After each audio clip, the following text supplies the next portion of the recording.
네, 우한에서 돌아온 현지 교민들 귀국 후에 격리 생활을 지금 하고 있습니다. 저희가 일주일 전에 우한 현지에서 좀 연결을 해서 당시의 상황을 좀 들었었습니다. 그러니까 중국 후베이성에서 U17, 그러니까 청소년 농구 대표팀 감독을 지내고 있는 박종천 감독, 지금 아산 경찰 인재개발원에서 계신다고 하는데 상황 좀 듣겠습니다. 박 감독님 나와 계십니까? 예, 안녕하세요. 예. 언제 귀국하셨어요? 저는 2월 1일 아침에 귀국했습니다. 그러면 지금 한 3일 정도 그곳에서 계시네요. 네, 이제 뭐 나흘째 되는 날이죠. 예. 1인 1실 배정받아서 생활을 하신다고 들었습니다.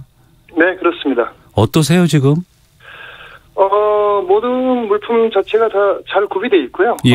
생활하는 데는 뭐 크게 지장이 없습니다. 네, 잘 적응하고 있습니다. 밖으로는 못 나가신다면서요? 네, 지금 뭐 요즘 그 밖으로 나가면 안 되죠. 뭐 여기 지침 자체가 네. 일단 문 밖으로 나가지 못하게 되어 있기 때문에 네. 특별한 경우 이제 병원 진료나 뭐 의사의 어떤 특별한 지시가 있기 전에는 밖으로 일단 나가면 안 됩니다. 예. 그러면 하루를 어떻게 보내실까 궁금하기도 하거든요. 여러 가지 이제 뭐 저 계획표대로 좀 짜놓고 예. 아침에 일찍 일어나면 일단 그 뉴스 좀 듣고요. 예. 네, 그다음에 또 여기서 배달되는 신문도 좀 보고. 네, 그다음에 이제 밥이 오면은 밥 먹고 나서 네. 방 안에서 한 3, 40분 그냥 서성이면서 뭐 좀 운동을 좀 하고요. 네. 점심 시간 같은 경우는 이제 점심 먹고는 이제 본격적으로 땀을 좀 흘리는 운동을 좀 한 1시간 정도 합니다.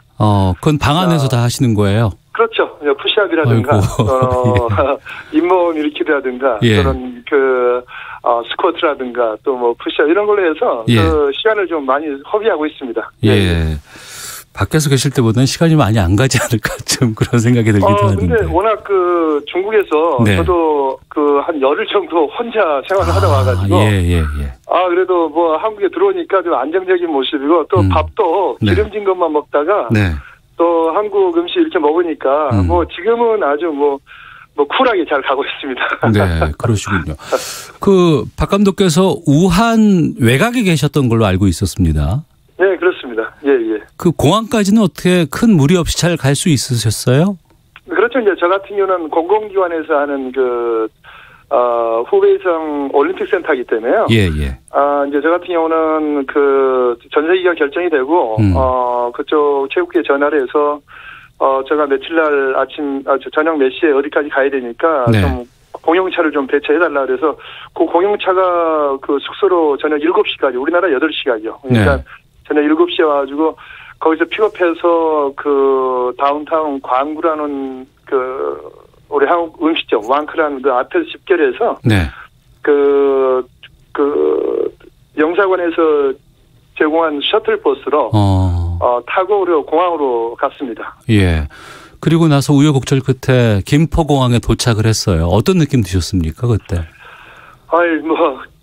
좋죠. 정말 힘들고 어려웠지만은 그래도 많은 우려도 하고 그랬는데 네.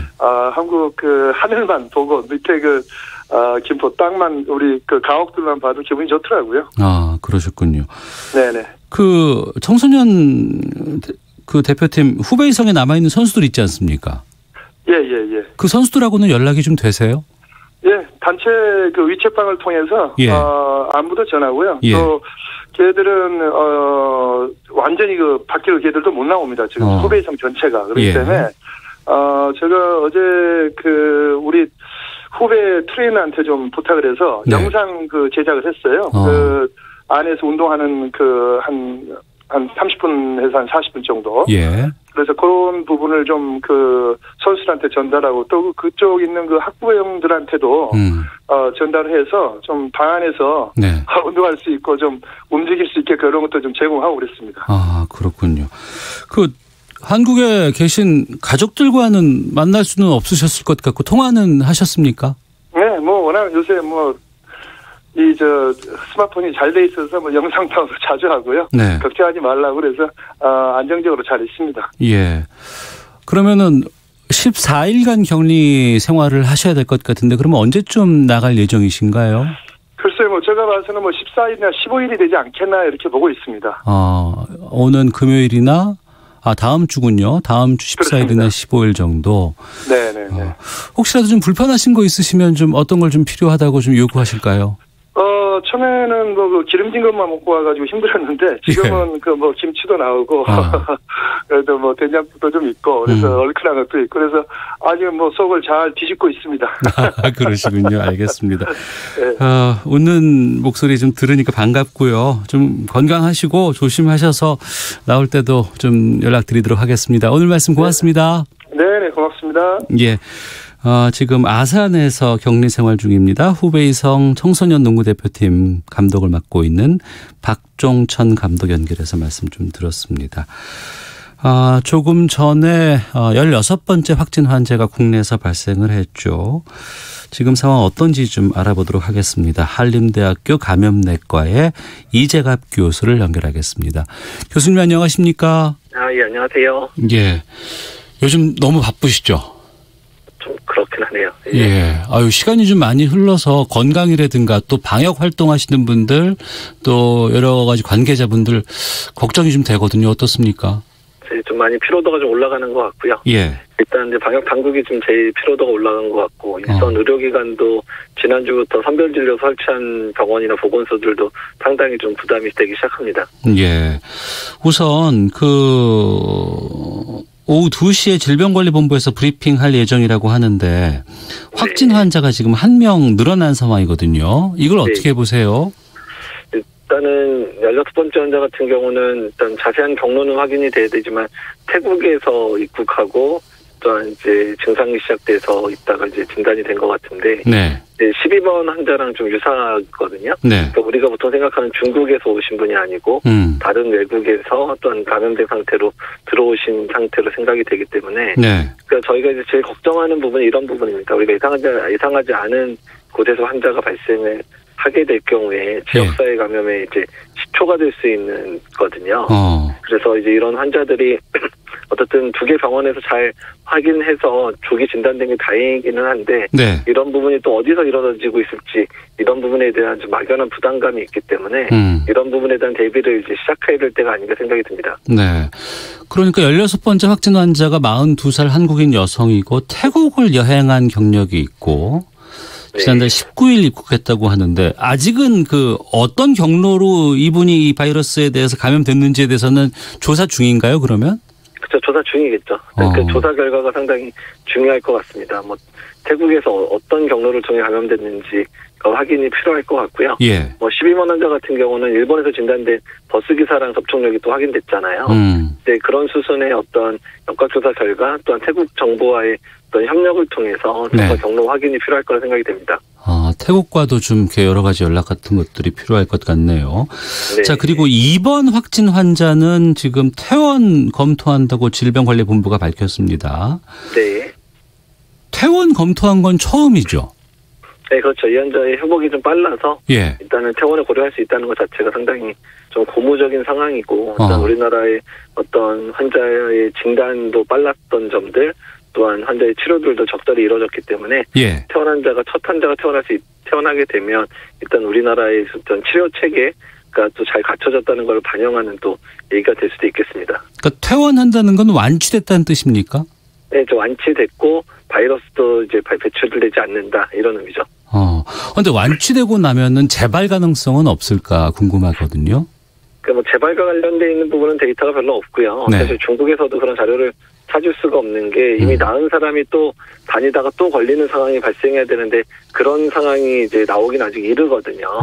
그래서 이제 근데 다만 대개 호흡기 바이러스들이 한번 감염이 되면 그 바이러스에 대해서 면역이 생겨서 상당 기간 다시 걸리지 않는다고는 대부분의 바이러스의 특징인데 이게 또 바이러스마다 조금씩 다를 수 있거든요. 그래서 그 부분은 좀 지켜봐야 될 것 같습니다. 그러니까 신종이고 변종이기 때문에 아직까지는 데이터가 쌓여 있지는 않은 상황이군요.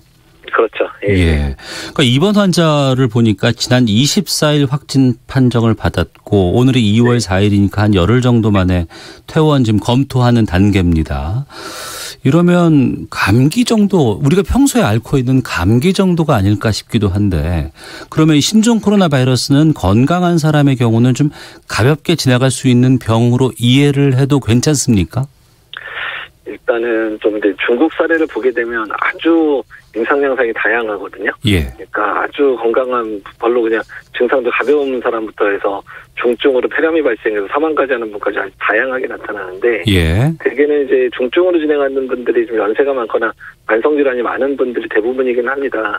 근데 이제 다만 주의해야 될 건 젊은 분들도 완전히 안심할 수 없는 거는 이제 필리핀 사례 같은 경우도 좀 젊은 분이 사망한 경우가 있거든요. 그래서 사람에 따라서는 젊은 분들도 조금 심각하게 진행하는 사람들도 있기 때문에 예. 저희가 젊은 사람 다 안전해 이렇게 얘기하기는 좀 힘들 거는 같습니다. 예. 그러니까 중국 외에 사망자가 나온 나라는 필리핀이 유일한데 그 필리핀에서 사망한 사람은 젊은 사람이었군요. 예, 40대 초반 정도로 알고 있습니다. 아. 그리고 지난 2일 일요일에 청와대에서 의료 보건 전문가 간담회가 있었습니다. 네. 이재갑 교수께서도 이 자리에 가셨었죠? 아, 예, 참석했었습니다. 예, 여기에선 주로 어떤 논의가 있었습니까? 일단 대통령께서 지금의 현 상황에 대한 인식이 정부가 하고 있는 인식과 전문가들이 하고 있는 인식이 같은 정도로 일단 우선 확인을 하셨고요. 예. 그다음에 뭐 대개 부분에 있어서 정부에서 잘 파악을 하고 있는 것 같았고 지금 현재 방역을 준비하는 과정에서 좀 시급하게 이루어져야 될 부분에 대한 의견을 충분히 들으셨습니다. 그래서 네.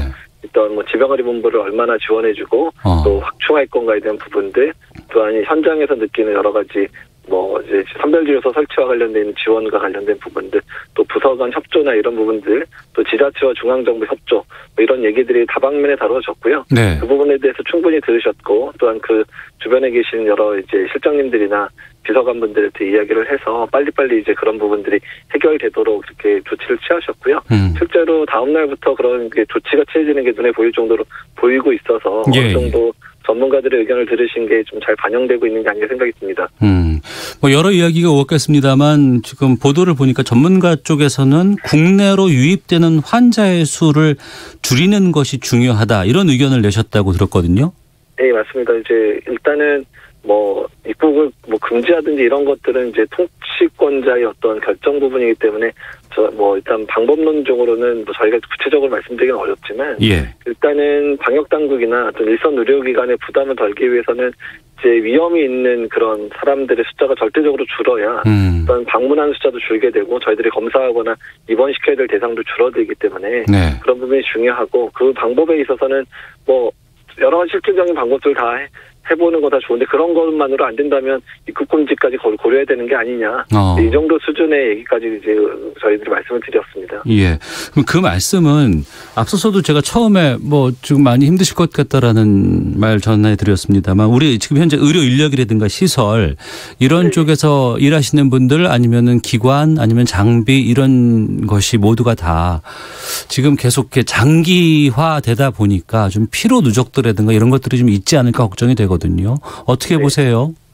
일단 이 상황이 뭐 1, 2주 이렇게 갈 상황이 아니라 네. 뭐 짧게는 한 달, 길어도 2, 3개월 이상 가야 될 상황이기 때문에 인력이라든지 이런 부분의 재배치가 이제 필요할 수도 있고 예. 또 병원의 여러 기능 중에서 꼭 필요한 기능들만 수행하도록 하는 부분이 상당히 중요합니다. 그래서 그러니까 이제 또 어쨌든 검사를 해야 되거나 진단을 해야 되는 사람의 숫자를 줄이지 않고서는 감당하기 어려운 부분들도 있고 네. 또 저희가 사실 제일 걱정하는 부분들은 그렇게 많은 사람들이 들어왔는데 확인되지 않은 상태로 감염된 상태로 여러 사람들을 만나거나 지역에서 다니는 사람들의 숫자들이 만약에 늘어나게 되면 국내에서의 지역사회 감염이 단초가 될 수 있는 부분들도 있거든요. 네. 그러니까 이제 그런 부분까지 고려해서 입국자 수를 줄이는 게 좋겠다라는 걸 말씀을 드리는 거고요. 또 만약에 지역사회 감염이 본격적으로 시작된다 그러면 예. 의료기관의 부담은 정말 상당히 커지게 됩니다. 그래서 이제 그런 부분들을 감당하기 위해서 체제 정비가 좀 이번 주 다음 주에서 체제 정비가 필요한 상황이거든요. 혹시나 모를 그런 상황들을 대비해서 예. 그런 여러 가지 준비를 위해서도 일단은 지금 너무 소진을 하면 안 된다는 부분이 중요하다는 거죠. 아, 조금 좀 길게 보고 좀 대비를 해야 되지 않을까 싶기도 한데요. 네. 지금 앞서서 지역 감염, 지역 전파로까지 안 가는 게 중요하다고 말씀하셨는데 네. 오늘 뭐 오전에도 확진 환자가 한 명 더 늘었습니다만 지금 확산 속도라든가 양상은 어떻게 보세요? 일단 뭐 현재까지는 유입된 환자를 어떤 방법으로는 잘 걸러내고 있었거든요. 네. 그러니까 의료기관이 잘해서 차단. 이번 특히 16번 환자는 의료기관이 못 차단했으면 정말로 큰일 날 뻔했었던 환자에 속하는데 의료기관이 잘 진단을 해준 거거든요. 근데 다만 이제 좀 숫자가 이제 늘어나고 또 그 늘어난 숫자가 조금씩 늘고 있는데 이분들로 인해서 추가적인 환자들이 발생할 수도 있잖아요. 예. 이제 그런 부분에 대한 모니터링도 필요한 부분이고 그래서 어쨌든 일단은 아직까지는 잘 막아내고 있는데 지금의 방역 체계가 이 정도 수준까지는 어느 정도 잘 방어가 되도록 메르스 때부터 잘 고쳐져 있습니다. 네. 근데 이 단계 이상의 발병에 대해서는 사실 우리나라가 경험해 본 적이 별로 없거든요. 그렇기 때문에 이제 좀 총체적으로 어떻든 상황이 안 생기면 좋겠지만 상황이 생길 것을 대비해서 어떻든 총체적으로 지금부터 빨리빨리 준비를 해나가는 게 혹시라도 생길 상황에 대해서 대비가 될 수 있기 때문에 그래서 저희 마음이 조금 분주하긴 합니다. 이번 주에. 16번 환자를 언급해 주시면서 병원 쪽에서 잘 체크가 됐기 때문에 이 확진이 나올 수 있다고 말씀하셨어요. 네. 지금 저희가 우려하는 건 확진 환자를 접촉한 분들이 발병할 수 있는 시기가 이번 주부터가 아닌가 싶다고 네, 보는데 네. 좀 어떤 부분에 좀 유의해서 살펴야 하는 건지 또 아니면 병원에 지금 몸이 이상해서 가시는 분들이 어떤 것들을 다 얘기를 해야 하는 건지를 좀 알려주세요.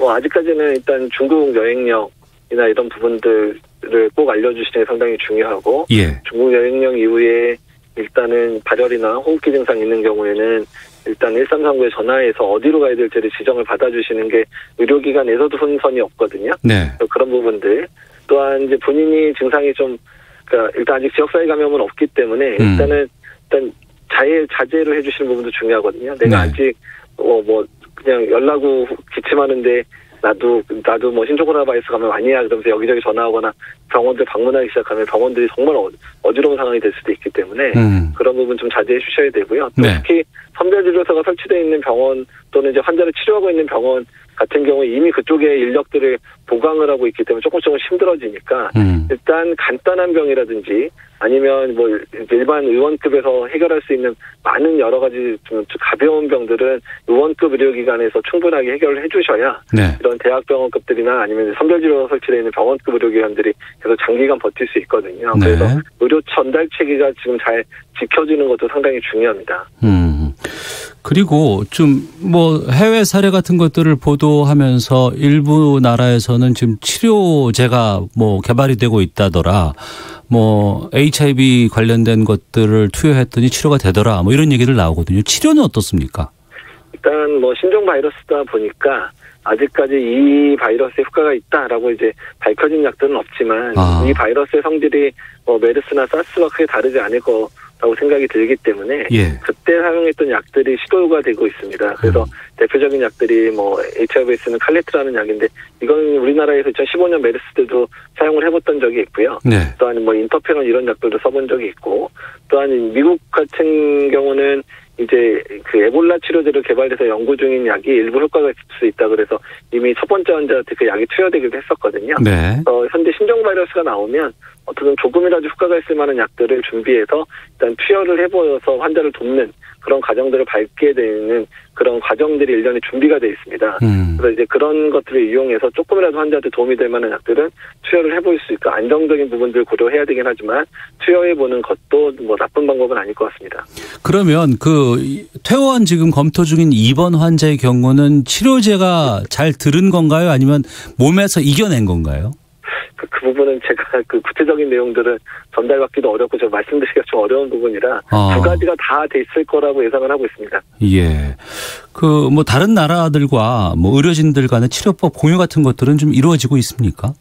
일단은 이제 중국 같은 경우는 자기네들끼리 치료 지침을 공유를 해야 되니까 그걸 홈페이지에 올리고 있거든요. 네. 그래서 이제 그 부분도 우리나라 분들이 다 받아서 번역해서 의료진한테 전달도 해주고 있습니다. 여러 단계로 지금 도와주고 있어서 네. 그런 부분도 수집도 되고 또 국가별로 자기네가 치료했던 사례들에 대한 보고들을 지금 계속 해주고 있거든요. 네. 아마 우리나라에 치료했던 것도 논문으로 조만간에 또 보고가 될 것 같아요. 그래서 이런 자료들을 확인해서 어떤 약제가 좀 더 나은 건지 이런 것들을 전 세계적인 지성들이 모여서 이제 하게 되는 이제 공동지성의 역할들도 이제 중요하다고 생각이 됩니다. 네. 확진 환자의 접촉자에 대한 세부 구분이 지금 오늘부터는 폐지가 되고 기존의 능동감시 대상자도 이제 재분류에 들어간다고 들었습니다. 네. 아무래도 자가 격리자가 크게 이제 증가하게 되는데 이 조치는 어떻게 평가하실까요? 일단은 이제 그 3번, 6번이라든지 뭐 12번 사례에 의한 여러 가지 2차, 3차 감염자들이 확인되다 보니까 네. 이 바이러스가 일단 증상이 경미한 또는 증상이 가벼운 상황에서도 이제 전파를 시킬 수 있겠구나 이런 양상들이 보이고 있어서 일단은 여러 가지 그런 부분을 고려해서 결정된 부분이라 생각이 되고 다만 자가격리자가 늘어나게 될 경우에는 뭐 절대적인 거는 행정적인 노력들도 반드시 동반돼야 되지만 네. 격리자들은 스스로가 잘 지켜주시는 게 중요합니다. 일단 본인의 건강뿐만 아니라 그 주변에 있는 가족들이나 다른 분들의 건강을 위해서 어쨌든 2주간을 희생하는 부분이거든요. 예. 그래서 그 부분에 대해서 좀 잘 동참해 주시면 좋겠고 국민들도 그분들을 잘 격려해 주셨으면 좋겠습니다. 알겠습니다. 청취자 최종욱 님도 개인 위생 철저히 지키고 당분간은 좀 불편해도 이해해야 할 것 같습니다라는 의견도 주셨습니다. 너무 고생 많으시고요. 좀 이 상황이 좀 정리가 되면 나중에 좀 웃으면서 좀 인터뷰를 좀 저희가 좀 요청을 드리도록 하겠습니다. 오늘 말씀 고맙습니다. 네, 감사합니다. 예, 지금까지 한림대학교 감염내과의 이재갑 교수 연결해서